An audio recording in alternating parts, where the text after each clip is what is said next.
महंगाई और बेरोजगारी ये वो दो बड़े मुद्दे हैं जिसे लेकर सरकारें हमेशा विपक्ष के निशाने पर रहती हैं। खैर, विपक्ष का तो काम ये ही है, लेकिन मध्य प्रदेश में अब बढ़ती बेरोजगारी के साथ ही बेरोजगारों को सालाना अच्छा खासा पैकेज देने की बात जब से सामने आई है, तब से कांग्रेस कुछ ज्यादा ही आक्रामक हो चली है। दरअसल जानकारी तो यह है कि शिवराज सरकार बेरोजगारों को 2 से 3 लाख रुपए सालाना का पैकेज देने की योजना बना रही है। इस संबंध में मुख्यमंत्री ने अधिकारियों के साथ एक बैठक भी की है, लेकिन कांग्रेस का कहना है कि इसके लिए पैसा कहां से आएगा। सरकार का तो खजाना खाली है, ऐसे में पैसों की व्यवस्था कहां से होगी। वहीं इस बीच बड़ा सवाल तो ये भी है कि क्या बेरोजगारों को सालाना पैकेज देने से मध्य प्रदेश जल्द से जल्द आत्मनिर्भर होगा या युवा पूरी तरह सरकार पर निर्भर हो जाएंगे। चलिए इसे लेकर चर्चा की शुरुआत करते हैं, लेकिन उससे पहले देख लेते हैं एक खास रिपोर्ट। मध्य प्रदेश में अब पैकेज पर पॉलिटिक्स शुरू हो गई है। दरअसल ये बात सामने आई है कि शिवराज सरकार बेरोजगारों को 2-3 लाख सालाना पैकेज देने की योजना बना रही है। इतना ही नहीं, खबर ये भी है कि बेरोजगारों को पैकेज अगले साल जनवरी से ही मिलने लगेगा। आपको बता दें कि वाराणसी से लौटने के बाद मुख्यमंत्री शिवराज सिंह चौहान ने अफसरों के साथ एक बैठक की है, जिसमें उन्होंने कई अहम फैसले लिए। जानकारी के मुताबिक सीएम शिवराज ने अफसरों से कहा कि वो प्रदेश में बेरोजगारों के लिए सालाना 2 से 3 लाख रुपए का पैकेज देने की योजना बनाए। साथ ही इसके लिए विभिन्न संस्थानों से तालमेल बनाने, रोजगार मेले लगाने और लोन की भी व्यवस्था करें।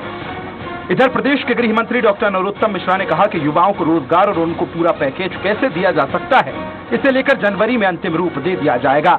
शिवराज सरकार ने बेरोजगारों को लेकर जो प्लानिंग की है, उसे लेकर विपक्ष में बैठी कांग्रेस अब सवाल उठा रही है। पूर्व मंत्री सज्जन सिंह वर्मा ने सीएम शिवराज सिंह पर निशाना साधते हुए कहा कि प्रदेश में बेरोजगार युवाओं को रोजगार देने के लिए पैसा कहां से आएगा, खजाना तो खाली पड़ा हुआ है। मध्य प्रदेश के अंदर नौजवानों को रोजगार देने के लिए, उनकी व्यवस्था के लिए जनवरी माह में एक पूरा का पूरा पैकेज नौजवानों को हम कैसे रोजगार दे सकते हैं, इसके लिए उन्होंने अगला महीने तय कर दिया। ऐसे झूठे आंकड़े दे देंगे मध्य प्रदेश में 12,000 ही बेरोजगार हैं, पैसा कहां से लाओगे, खजाना तो खाली पड़ा है, 0/0 है खजाने में, हम लोग तो नजर रखते हैं। सियासी वार पलटवार से बात करें तो वाकई में ये बड़ा सवाल है कि अगर बेरोजगारों को 2-3 लाख का सालाना पैकेज दिया जाता है तो उसके लिए पैसा कहां से आएगा, और सरकार रोजगार देने की बजाय इस तरह के फैसले क्यों ले रही है। क्या इससे मध्य प्रदेश आत्मनिर्भर हो जाएगा या बेरोजगारी की कतार और लंबी होगी। जनता अब इसका भी जवाब जानना चाहती है। Bureau report, Swaraj express. Package पर पॉलिटिक्स, इस मुद्दे पर चर्चा करने के लिए एक बेहद ही खास पैनल हमारे साथ जुड़ गया है। बीजेपी प्रवक्ता उमेश शर्मा जी हमारे साथ इस वक्त जुड़ गए हैं, इंदौर से जुड़े हैं। शर्मा जी, आपका बहुत स्वागत है। वहीं कांग्रेस प्रवक्ता ब्रिजभूषण नाथ जी हमारे साथ जुड़ गए हैं। ब्रिजभूषण जी, आपका भी बहुत स्वागत है। अवधेश भार्गव जी लगातार हमारे साथ जुड़े हुए हैं। अवधेश जी, पुनः एक बार आपका फिर से स्वागत है। तो सबसे पहले उमेश जी, मैं आपका रुख कर रही हूँ। एक अच्छी पहल, एक अच्छी योजना बेरोजगारों के बारे में सरकार यहाँ पे गंभीर नजर आ रही है, इसके लिए साधुवाद। लेकिन बेरोजगारों को ये जो पैकेज दिया जाएगा, बेरोजगारी भत्ता दिया जाएगा, ये मद कहां से आएगी? एक तो मैं स्पष्ट कर दूं कि बेरोजगारी भत्ता वाला विषय नहीं है। बेरोजगारों को पैकेज दिया जाएगा और पैकेज इस आधार पर दिया जाएगा कि उनको आत्मनिर्भर करना है। 32 लाख रजिस्टर्ड बेरोजगार मध्य प्रदेश सरकार के पास है और उन 32 लाख नौजवानों को रोजगार मिले, और इसके अतिरिक्त भी जो बेरोजगार नौजवान हैं जिनका पंजीयन शेष है और पंजीयन की पात्रता रखते हैं, उन सभी का भी पंजीयन किया जाएगा। अब जो सज्जन वर्मा जी की मैं रश्क जी बाइट सुन रहा था अभी आपके चैनल पर, उन्होंने कहा कि पैसा कहां से लाएंगे, खजाना तो खाली है। तो कांग्रेस पार्टी की ये हड़ताल हमारे लिए कोई नई नहीं है। ये कीर्तन तो ये पिछले 17 साल से कर रहे हैं। जिस समय हमने नर्मदा शिप्रा लिंक करने की बात करी थी, इन्होंने कहा था कि पैसा कहां से लाएंगे, खजाना खाली है। हमने नर्मदा और शिप्रा योजना की लिंक को एक दूसरी नदी से मिलाया। जिस समय कांग्रेस पार्टी की सरकार 15 महीने के लिए कमलनाथ जी की आई थी, फसल बीमा की पॉलिसी तक नहीं भर पाए। हमारी सरकार जब आई और इनकी सरकार लड़खड़ा कर गिरी, तत्काल सबसे पहला काम यह करा गया कि किसानों का फसल बीमा का प्रीमियम भरा गया। तब भी ये प्रश्न उठाते थे कि पैसा कहां से लाएगा। कोरोना के संकट काल के अंदर जब महामारी की मार चौतरफा पड़ रही थी, उस समय भी मध्य प्रदेश की सरकार ने निर्धन और गरीब तबके के अन्न का प्रबंधन करा। तभी कांग्रेस पार्टी का आरोप ये था कि पैसा कहां से लाएंगे। तो मुझे लगता है कि अब बता दीजिए ना, हमने देख लिया, हमने कांग्रेस के शासनकाल को भी देखा। हाँ, तो कहाँ से प्रावधान होगा इसका? ये जो मद आएगी उसके लिए क्या रूपरेखा है सरकार के पास? सरकार आशंकाओं से नहीं चलती है, सरकार भय और डर के से नहीं चलती है, सरकार साहस के साथ चलती है। और माननीय मुख्यमंत्री जी ने अगर कहा है कि 2-3 लाख का पैकेज दिया जाएगा, 2-3 लाख, आप मुझे सुनिए तो सही कृपया, या तो आप पूरे प्रश्न कर लीजिए, फिर मैं विनयशीलता से उत्तर दूंगा। आप सारे प्रश्न कर लीजिए। नहीं, आप बोलिए, है ना, प्लीज थोड़ा सा मुझे, आप जो आप प्रश्न कर रही है, आप इतनी विदुषी एंकर है, मैं आपका सम्मान करता हूँ। आपके प्रश्न का विनयशीलता से ठीक ढंग से उत्तर दे पाऊंगा तो मुझे लगता है कि मुझे भी ठीक ढंग से कृपांक प्राप्त होंगे। सरकार ने अगर निर्णय करा है, मुख्यमंत्री जी ने कहा है, तो आप निश्चिंत रहिए। मध्य प्रदेश के मुख्यमंत्री शिवराज सिंह जी चौहान जो है, अब वो आशंकित और भयभीत होकर निर्णय नहीं करते हैं। ये निर्णय मुझे लग रहा है कि मध्य प्रदेश के 32 लाख जो रजिस्टर्ड बेरोजगार नौजवान हैं, और इसके अतिरिक्त भी अभी इसका मसौदा तैयार किया जा रहा है, अंतिम ड्राफ्ट फाइनल नहीं हुआ है। सरकार वित्तीय प्रावधान भी बताएगी कि सरकार के वित्तीय प्रावधान कहां से आएंगे, और जनवरी की चूंकि तिथि निश्चित करी गई है, जनवरी में इसको अमली जामा पहचाना जाएगा। और 2-3 लाख का जो पैकेज है, जो नोडल एजेंसियां हैं जिनके साथ तालमेल करके रोजगार के साधन उपलब्ध कराएंगे, और रोजगार के मेले लगाए जाएंगे, लोन के भी मेले लगाए जाएंगे, बैंकों से भी टाई अप किया जाएगा, और बैंकों को सरकार गारंटी देगी। सरकार की गारंटी के आधार पर बैंक जो है इस पैकेज के लिए वित्तीय प्रावधान उपलब्ध कराएंगे। ठीक है, मतलब मध्य प्रदेश की जनता अब एक और नए टैक्स के लिए तैयार हो जाए, क्योंकि जिस पैकेज की घोषणा यहाँ पे की गई है, जाहिर सी बात है कि सरकार ने कोई ना कोई स्टडी की होगी, जिसके चलते मतलब इस पैकेज की राशि कहाँ किस मद से आएगी इसके बारे में सोचा होगा। तो मध्य प्रदेश की जनता को एक और नए टैक्स के लिए यहाँ पे तैयार हो जाना चाहिए। इसका मतलब तो ये भी निकलता है। ब्रजभूषण जी, आप लोग देखिए वादे करते रह गए, और आप लोग, मैं आ रही हूँ उमेश जी, आ रही हूँ। ब्रजभूषण जी, आप लोग तमाम वादे करते रह गए और पूरा लॉलीपॉप देते रह गए, और यहाँ पे तो पूरा का पूरा मजमा लूट लिया बीजेपी ने। गौरी जी, 15 महीने जो सरकार चली है, और कमलनाथ जी ने जो रोजगार की सुविधाएं मुहैया कराने के लिए प्रचार कर रही थी, 5 साल के लिए सरकार आती है, जनता ने जनादेश दिया था। अब बीच में कुछ लोग धोखा देके अपने घर से चले जाएं, तो उसमें परिवार का मुखिया या परिवार के जो बचे सदस्य क्या करेंगे? अब अपन बात कर रहे हैं, बहस जो हो रही है, जो जिस मुद्दे पे बुलाया गया है, वो है कि मध्य प्रदेश में एक ऐसा पैकेज आ रहा है जो 2 लाख से 3 लाख के बीच में 32 लाख बेरोजगारों को दी। उमेश जी, प्रधानमंत्री कौशल योजना भी आज से 3 साल पहले चालू हुई थी, जिसमें 1,40,00,000 लोगों को प्रशिक्षण दिया था आपने। उसमें से 60% लोगों को, लगभग आप समझ लीजिए कि 80 लाख लोगों को रोजगार आज भी उपलब्ध नहीं है, और जिसमें केवल कुशल और अर्धकुशल प्रशिक्षण जो दिया है कौशल विकास योजना का, उसमें 200 करोड़ रुपए माननीय प्रधानमंत्री के केंद्र सरकार के द्वारा यहां पे मध्य प्रदेश सरकार को दिए गए। वो पैसे का तो बट्टा लग गया, रोजगार यहां पे है नहीं। और नीति आयोग ने भी एक अच्छी रिपोर्ट दी है कि मध्य प्रदेश भुखमरी की कगार पे खड़ा हुआ है। हम लोग बिहार, उत्तर प्रदेश, गुजरात और राजस्थान और छत्तीसगढ़ से और जम्मू कश्मीर से भी भुखमरी की कगार में पीछे खड़े मध्य प्रदेश में। शिवराज सिंह चौहान जी के 17 साल हो गए आज शासन करते हुए, 1.5 साल हम लोग नहीं कर पाए, और जनता ने फिर जनादेश दोबारा जो 28 सीटों के मामले में फिर 19 सीटें हमें हरवा दी। तो जनता इस बार मूर्ख बनने वाली नहीं है। और उमेश जी, 32 लाख लोगों को रोजगार देने के लिए जो पैसे वाली आप बात कर रहे हैं, और सज्जन वर्मा जी ने जो बयान दिया है, निश्चित तौर पर गौरी जी आपकी बात से सहमत हो, एक बार टैक्स के लिए फिर से तैयार हो जाए।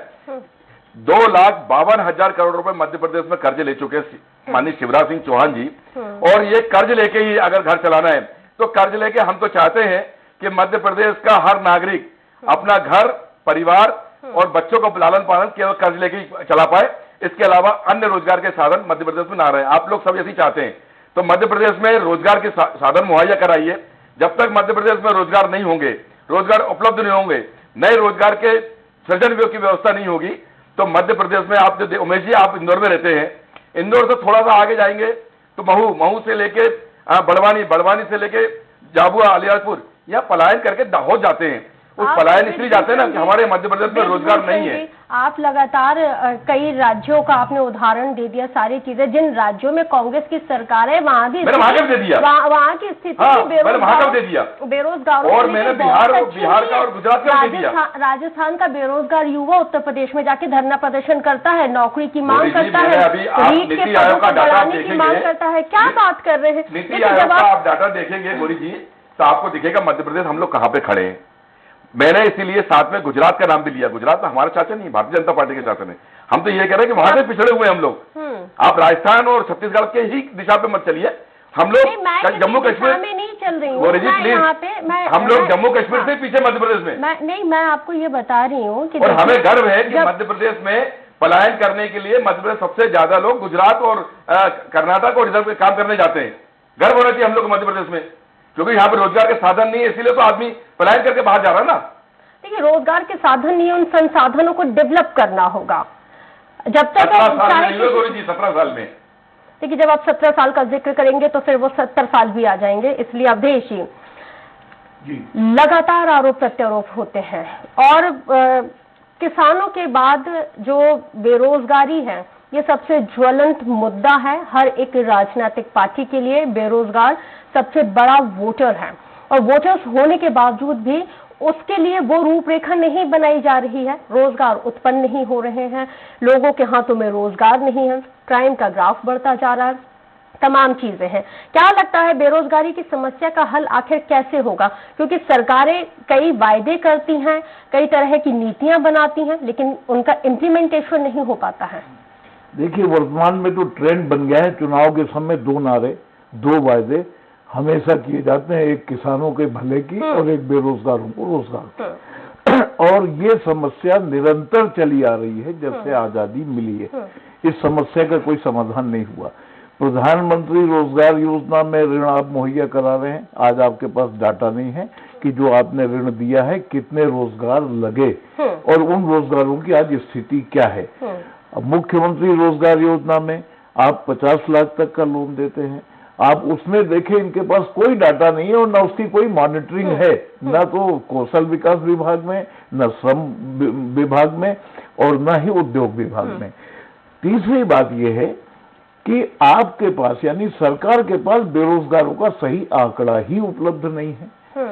आपको बता दें, आप सिर्फ एम्प्लॉयमेंट एक्सचेंज से लेते हैं, जब से सरकारी नौकरी की भर्तियों में रोक लगी है। लेकिन अवधेश जी, यहाँ पे मैं माफी के साथ आपको रोक रही हूँ।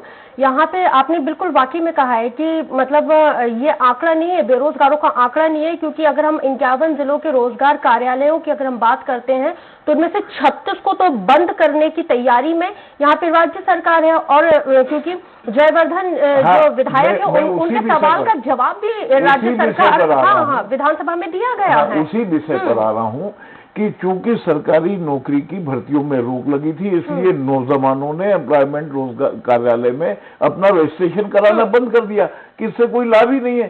प्राइवेट इंडस्ट्री वाले आपसे पूछते ही नहीं है। आप मेले लगाते हैं, आप कॉलेजों में, इंजीनियरिंग कॉलेजों में और दूसरे संस्थानों में इंडस्ट्री वाले आते हैं और वो पैकेज का लालच देके ले जाते हैं और महीने 2 महीने में वो बेचारे वापस अपने घर आ जाते हैं। सरकार की ये स्थिति है कि आउटसोर्सिंग के माध्यम से आप रोजगार उपलब्ध करा रहे हैं, लेकिन किसको? उस ठेकेदार को जिसको आप ठेका देते हैं। आज जिन जिन विभागों में आउटसोर्सिंग से आपने रोजगार उपलब्ध कराया है उन ठेकेदारों का टेंडर देख लें और उन बेरोजगारों को जिनको रोजगार आउटसोर्सिंग के नाम पे दिया है उनका मानदेय देख लें। 15,000 में भोपाल का रहने वाला बालक छतरपुर में जाके क्या मकान का किराया देगा, क्या अपना परिवार पालेगा? आप सरकारी नौकरी में आप देख लें, आपने जो रोजगार उपलब्ध कराए भी हैं, गुरुजी लोगों को देख लें, वेतनमान के लिए लड़ते रहते हैं, आशा कार्यकर्ताओं को देख लें, उनको इतना मानदेय देते हैं उसमें परिवार का पालन तो दूर खुद का भी जीविकोपार्जन नहीं हो सकता। तो सरकार को सबसे पहले तो आप इतने बड़े बड़े एक्सपो मेले लगाते हैं, आप इंडस्ट्रियों को आमंत्रित करते हैं, आप उनको जमीनें भी देते हैं, वो जमीनें भी कई बार बिक गई, आपके पास आप मॉनिटरिंग करते हैं, लेकिन उसको आप डिस्क्लोज नहीं करते, उसको आप आम जनता को नहीं बताते, उसमें आप पारदर्शिता नहीं रखते। जितना आपने इन मेलों में खर्च किया है, अगर वही पैसा बेरोजगारों के हित में लगा दिया गया होता तो मेरे ख्याल से बेरोजगारी दूर है। अभी जो पैकेज इन्होंने दिया है, इसमें मंतव्य बहुत अच्छा है, सरकार का उद्देश्य बहुत अच्छा है, लेकिन सब कुछ हिडन है, छिपा हुआ है। आप कैसा पैकेज देंगे? आप क्या उनको 2-3 लाख रुपए नगद पकड़ा देंगे, या आप उनसे कहेंगे आप इंडस्ट्री लगाइए? इसके पहले भी आपने उनसे इंडस्ट्रियां लगवाई हैं, आपका कौशल विकास विभाग है।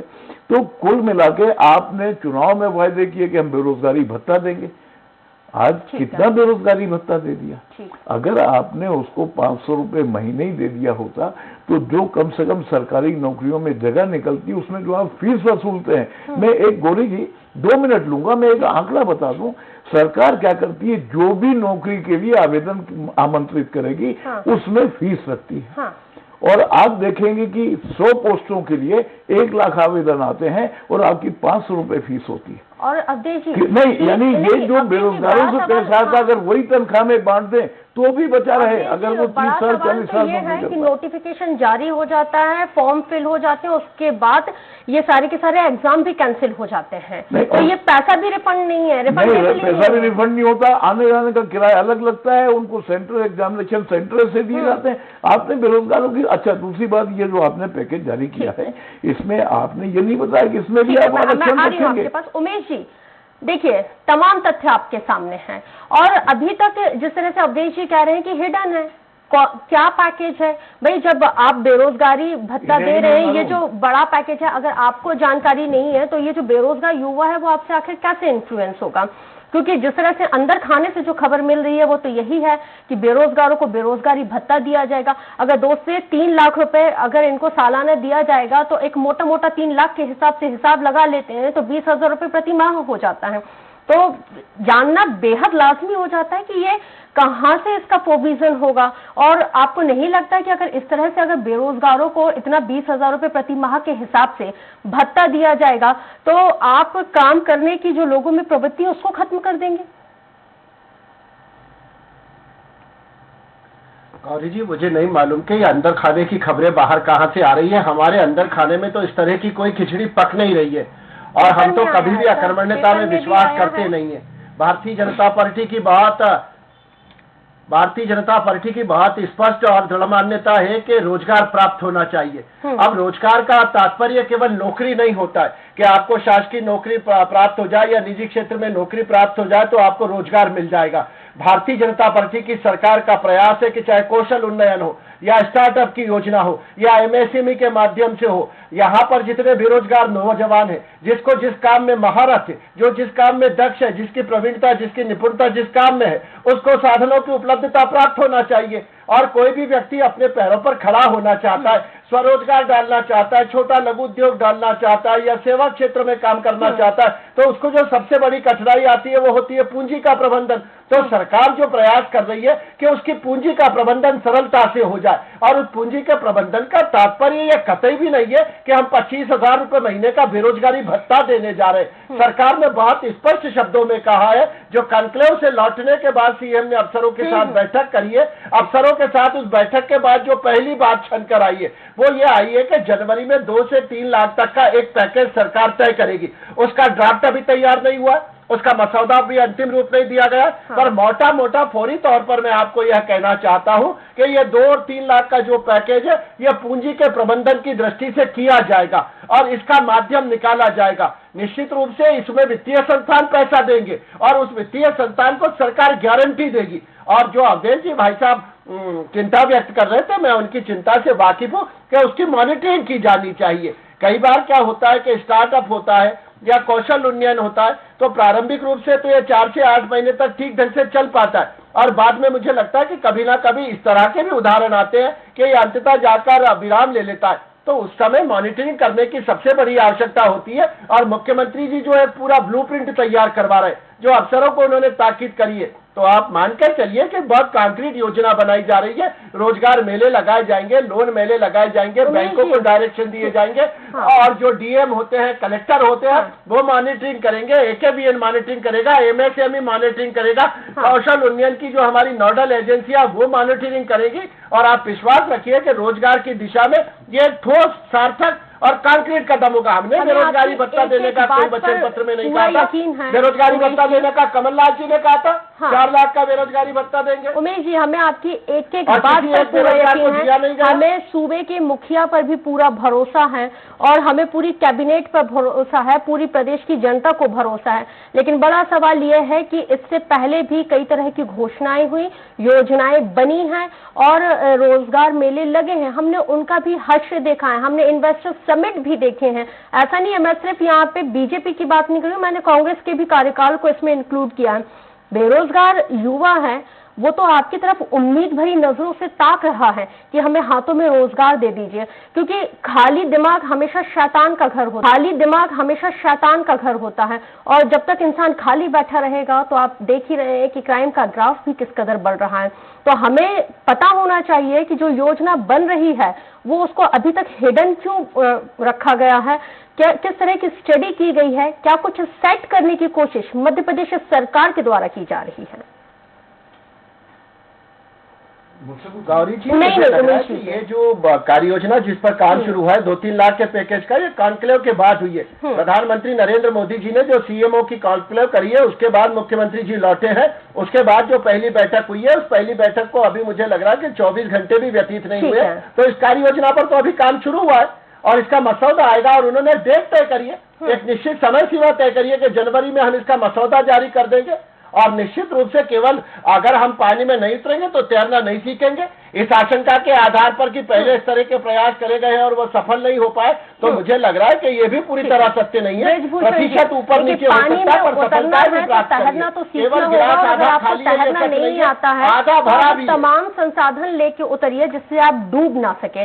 भाई अभी तो मसौदा बनाया जा रहा है, तो कांग्रेस के पेट में दर्द क्यों हो रहा है? भाई थोड़ा सा इंतजार कर लीजिए, थोड़ा सा धैर्य कर लीजिए। हर चीज में राजनीति करना कितना अच्छा है। अगर ये योजना शिवराज सिंह चौहान जी की जनवरी माह नहीं फरवरी माह पे धरातल पे देखने लगे गौरी जी, तो हम पूरे कांग्रेसी स्वागत करते हैं इस बात का। हमें भी मध्य प्रदेश के उस बेरोजगारों की चिंता है जितनी भारतीय जनता पार्टी के उमेश जी को चिंता है। मैं शिवराज सिंह चौहान जी का इसमें नाम नहीं ले रहा। शिवराज सिंह चौहान जी ने अभी एक और किया है, जेम पोर्टल से सभी कलेक्टर को निर्देश दिए हैं कि जेम पोर्टल से खरीदारी जल्द से जल्द की जाए और ज्यादा से ज्यादा की जाए। उमेश जी, आपसे हाथ जोड़ के निवेदन है, कृपया शिवराज सिंह चौहान जी से एक बात बोलिए कि जेम पोर्टल जो होता है 10, 12, 15 ठेकेदार का पोर्टल है ये, और इस पोर्टल से गरीब जो आदिवासी हैं जिनका हस्तशिल्प से है, अगरबत्ती बनाते हैं, डलिया बनाते हैं, दरी बनाते हैं, चादर बनाते हैं, ये लोग ठेकेदार उनसे सस्ते दाम पे लेते हैं और बहुत महंगे दाम पे ये सरकार के छात्रावासों में, सरकार के कार्यालयों में बाजार से 3 गुना महंगे रेट पे ये परचेस होते हैं। अगर ये योजना शिवराज सिंह चौहान जी इसको बंद करके केवल इतना कर दे कि जो हथकरघा वाले हैं, अगरबत्ती वाले हैं, इस जेम पोर्टल के माध्यम से ये लोग हर व्यक्ति उसमें आके जेम पोर्टल में रजिस्ट्रेशन कराए और अपने सामान को परचेस करे और बेचे, तो मैं समझता हूं कि जो आय के साधन है गरीबों के लिए बढ़ेंगे। अमीर लोग तो बहुत अमीर होते जा रहे हैं उमेश जी, हमें दर्द इस बात का है कि अमीर अमीर होते जा रहा है और गरीब गरीब होते जा रहा है। तो मध्य प्रदेश में गौरी जी, मध्य प्रदेश में जो रोजगार सहायक है, अमीर क्या बीजेपी के कार्यकाल में हो रहा है? कांग्रेस के कार्यकाल में अमीर नहीं हुआ, गरीब नहीं हुआ? गौरी जी, कांग्रेस कार्यकाल में अगर जो अमीर से अमीर हुआ है गलत तरीके से अगर लगता है आपको, तो मुख्यमंत्री जी की इतनी सारी जांच एजेंसियां उनकी जांच कराए और उनको बंद करें, उसमें मना नहीं कर रहे। गौरी जी, मेरा एक निवेदन हो रहे कि मध्य प्रदेश के अंदर जो रोजगार लोगों को देता है रोजगार गारंटी योजना के तहत मनरेगा में, उसका नाम है रोजगार सहायक। हर ग्राम पंचायत में एक रोजगार सहायक, हजारों रोजगार सहायक है। उमेश जी, थोड़ा पता करिए कि बेचारा वो 9,000 रुपए मात्र में कैसे अपने रोजगार और अपने परिवार चला रहा है। सुबह से 7 बजे से लेके रात के 11 बजे तक वहां काम कराया जाता है।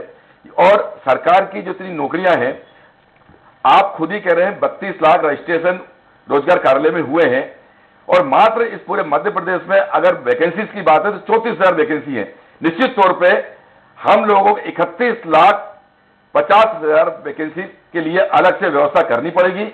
और अगर शिवराज सिंह चौहान जी इस मामले में सर्वदलीय बैठक बुलाए और जो सबसे कमलनाथ जी हैं विपक्ष के लोग सबसे बैठक बात करें। आपको क्या लग रहा है ब्रिजभूषण जी, 32 लाख से ज्यादा युवा बेरोजगार है और आप 50,000 वैकेंसी की बात कर रहे हैं। ऊंट के मुंह में जीरे वाली ये बात हो गई है। मतलब हर की जिम्मेदारी तो आपकी भी बनती थी जब आप यहाँ पे खुद प्रदेश में थे। अन्य राज्यों में, जिन राज्यों में आपके दल की सरकार है, वहां भी बेरोजगारों का आलम यही है। तो ऊंट के मुंह में जीरे वाली बात करना बेहद आसान हो जाता है कि हाँ ठीक है कर दी जाए, लेकिन निष्कर्ष निकले तो ठीक है। अब तो हम लोग गौरी जी की बात मान लेते हैं। शिवराज सिंह चौहान जी और जो मुंह से बोल रहे हैं, धरातल पे कोई योजना नहीं आए और अगले बार केवल आप इलेक्शन जीतने की तैयारी करते रहिए। बार बार हमारा ये है कि 10 साल लगातार इलेक्शन जीतते जाइए और मध्य प्रदेश की 12 बजाते जाइए आप लोग। ठीक है, चलिए अवधेश जी, क्या सरकारी नौकरी ही रोजगार है? जी नहीं, ऐसा नहीं है। सरकार को रोजगार के अवसर उपलब्ध कराने के लिए कई रास्ते हैं। हाँ। देखिए, आप इतना लोन देते हैं, उनको फाइनेंस करवाते हैं, आप उनके यहाँ जो प्रोडक्शन होता है, आपका सहकारिता विभाग है, आपका उद्योग विभाग है, आप उनसे माल खरीद के मार्केटिंग करिए ना। आप डायरेक्ट उनसे परचेज करिए ना। आप अनाज खरीदी भी तो करते हैं कि खरीदी केंद्र बना करके, तो आप उनसे डायरेक्ट खरीदिए ना, डायरेक्ट उनको लाभ पहुंचे। दूसरी बात, सरकार ने जो ये कहा है, इनको ये कहने के बजाय कि पैकेज देगी, ये कहना चाहिए था कि पैकेज देने की योजना बना रहे हैं। आप एकदम से लालीपाप हाथ में पकड़ा देते हैं, आप निर्णय ले लेते हैं। अभी आपने कहा है अधिकारियों को कि आप योजना बनाइए, यानी आपने कोई वर्क प्लान नहीं तैयार किया, आपने कोई रूट मैप नहीं तैयार किया, सिर्फ आपके मन में एक विचार आया और आपने उसको जनता के बीच में फेंक दिया। तो ऐसी हवाई योजनाएं नहीं होना चाहिए। और बेरोजगारी दूर करने के लिए सरकारी नौकरी ही सबसे बड़ी बात नहीं है। आप सहकारिता को बढ़ावा दीजिए। इतना बड़ा विभाग है आपके पास, इतना बड़ा आपके पास अमला है, आप उनका प्रोडक्शन किया हुआ माल खरीदिए, आप उसकी ब्रांडिंग करिए, आप उसकी मार्केटिंग करिए। मार्केटिंग फेडरेशन है आपके पास, जैसे आप ग्रेन की मार्केटिंग करते हैं, दूसरे तेंदू पत्ते की करते हैं या और चीजों की करते हैं, ऐसे ही इन बेरोजगारों के द्वारा उत्पादित की हुई चीजों की ब्रांडिंग और मार्केटिंग करिए। आशा करती हूँ उमेश जी कि जो निष्कर्ष यहाँ से निकल रहा है उस पर कुछ मतलब मोटे मोटे तौर पर कुछ किया जाए, जिससे जो बेरोजगार युवा हैं, प्रदेश की जनता, उसका थोड़ा बहुत ही सही लेकिन फायदा तो हुआ जाए। क्योंकि मध्य प्रदेश हर एक की जगह पर हर एक नए नए आयाम छू रहा है और हम चाहे सफाई हो चाहे किसी भी तरह की चीज हो, उसमें हम नंबर 1 हो रहे हैं। और जब देश में जब बेरोजगारी की बात होती है तो मध्य प्रदेश दूसरे पायदान पर है। हम किसी भी पायदान पे ना रहे, हम वो प्रदेश बन के उभरे जहां पे बेरोजगारी शून्य हो। तो ऐसा कुछ किया जाए, ऐसा ना हो कि जब चपरासी के लिए, कोर्ट में चपरासी के लिए, ड्राइवर के लिए भर्ती निकलती हैं, 900 पद रहते हैं, 739 पद रहते हैं, तो 2.5 लाख युवा वहां पे जाके रोजगार के लिए अप्लाई करते हैं, इंटरव्यू देने के लिए पहुंचते हैं। जब 12 लाख आवेदन 9,000 पदों के लिए जाते हैं तो चिंता यहाँ पे लाजमी हो जाती है कि आखिर हम किस ओर जा रहे हैं। बहुत शुक्रिया उमेश जी चर्चा में शामिल होने के लिए। ब्रिजभूषण जी आपका भी बहुत शुक्रिया और अवधेश जी आपका भी बहुत शुक्रिया चर्चा में शामिल होने के लिए। मध्य प्रदेश में अभी 32 लाख से ज्यादा रजिस्टर्ड बेरोजगार हैं, जिन्हें रोजगार देने के लिए सरकार प्रयासों में जुटी हुई है, ऐसा बीजेपी का दावा है। लेकिन जिस तरह से ये बात सामने आई है कि सूबे में बेरोजगारों को अगले साल से 2 से 3 लाख रुपए सालाना पैकेज मिलेगा, तो फिर इस सवाल का उठना भी स्वाभाविक है कि सरकार रोजगार बढ़ाने के बारे में क्यों नहीं सोच रही है, क्यों मुफ्त में पैसा बांटकर आम जनता पर कर का बोझ बढ़ाने की कोशिश कर रही है। सवाल ये भी है कि क्या ऐसा करके आत्मनिर्भर मध्य प्रदेश का सपना जल्द पूरा हो जाएगा। इसी तरह के कई और सवालात भी हैं, देखते हैं उनका क्या सटीक जवाब आखिर कब तक मिलता है। और इसी के साथ जनता मांगे जवाब में मेरे साथ इतना ही, मुझे दीजिए इजाजत, नमस्कार।